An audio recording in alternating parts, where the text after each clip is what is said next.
Visão geral do Esperanto. 4. O valor prático do Esperanto. A. Está muito claro que o Esperanto é uma língua de mais fácil aprendizagem do que outras. B. Ele possibilita a comunicação com milhões de pessoas em muitos países. C. Sabendo onde há esperantistas, você pode visitá-los, receber sua orientação, ajuda e muitas vezes até hospedagem. Para isso existe o chamado Passporta Servo. D. Se o Esperanto fosse adotado internacionalmente, haveria duas possibilidades no que diz respeito a traduções. 1. Os textos de todas as línguas poderiam ser traduzidos para o Esperanto, como hoje praticamente acontece com o inglês nas áreas científicas. E aqueles que tivessem estudado o Esperanto poderiam ler em Esperanto todo tipo de texto de qualquer língua. 2. Os textos de todas as línguas poderiam ser traduzidos para o Esperanto e do Esperanto para as outras línguas, de modo que mesmo quem não soubesse Esperanto poderia ler tais textos estrangeiros na sua própria língua. A vantagem do Esperanto como língua intermediária em traduções é um dos grandes argumentos a favor da introdução dessa língua neutra e fácil de ser aprendida. Ela traria imensas economias nas organizações internacionais.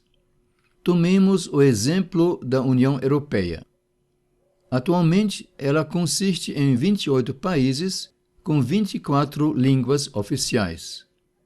É verdade que, na Comissão Europeia, muitos documentos são traduzidos somente para 3 línguas: inglês, francês, alemão. Mas alguns são traduzidos entre todas as línguas da União Europeia. No Parlamento Europeu, cada deputado pode falar na sua própria língua, e sua fala tem que ser traduzida para todas as outras. Por exemplo, deve haver tradução do sueco para o alemão, do sueco para o húngaro, do sueco para o português, do húngaro para o português, do húngaro para o grego, etc. Isso significa que devem ser feitas traduções entre 276 pares de línguas, o que, evidentemente, causa imensos gastos. No site da Comissão Europeia consta: o serviço de tradução conta com cerca de 1.750 linguistas e 600 membros de pessoal de apoio. Já no serviço de interpretação, há 600 intérpretes permanentes e 3.000 intérpretes independentes, freelance, dispondo ainda de um pessoal de apoio de 250 pessoas. O custo total de funcionamento somente do serviço de interpretação em 2010 foi de 130 milhões de euros. Se fosse usado Esperanto como língua de intermediação, seriam necessários apenas 24 tradutores e 24 intérpretes. Os textos seriam traduzidos de uma das 24 línguas para o Esperanto e do Esperanto para as outras 23 línguas. Por exemplo, um tradutor traduziria um texto do polonês para o Esperanto e 23 tradutores traduziriam esse texto de Esperanto para as outras 23 línguas. O mesmo ocorreria com os intérpretes. Seria uma economia gigantesca. Há muitos anos, esperantistas explicam isso às organizações internacionais, sobretudo à União Europeia.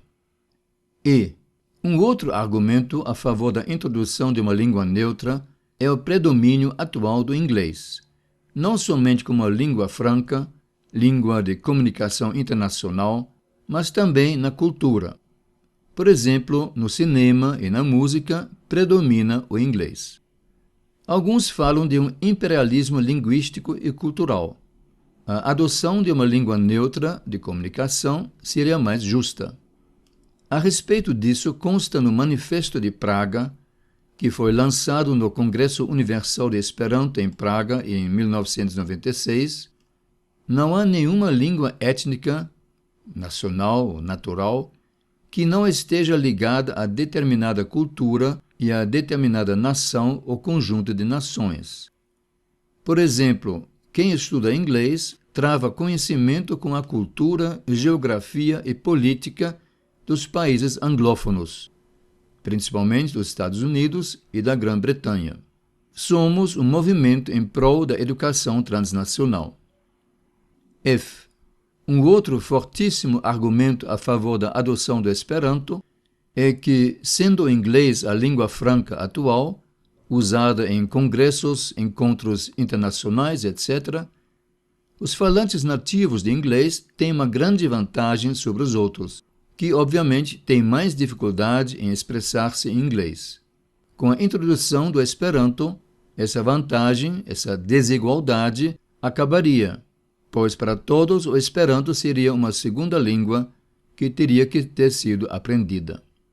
No Manifesto de Praga é dito: entendemos que a desigualdade linguística acarreta desigualdades de comunicação a todos os níveis, inclusivamente a nível internacional. Somos um movimento em prol da comunicação democrática. Mas é preciso enfatizar, deixar bem claro, que o Esperanto quer ser apenas uma segunda língua, uma língua neutra de comunicação internacional. Não pretende de maneira alguma acabar com as outras línguas. Ao contrário, o movimento esperantista apoia o plurilinguismo. A introdução do Esperanto como segunda língua em todos os países não significaria que não se estudassem mais as outras línguas, pois quem quisesse aprenderia outras línguas estrangeiras, uma terceira, quarta ou quinta, por prazer ou por interesse, desejando ler obras no original ou falar com os nativos na própria língua deles.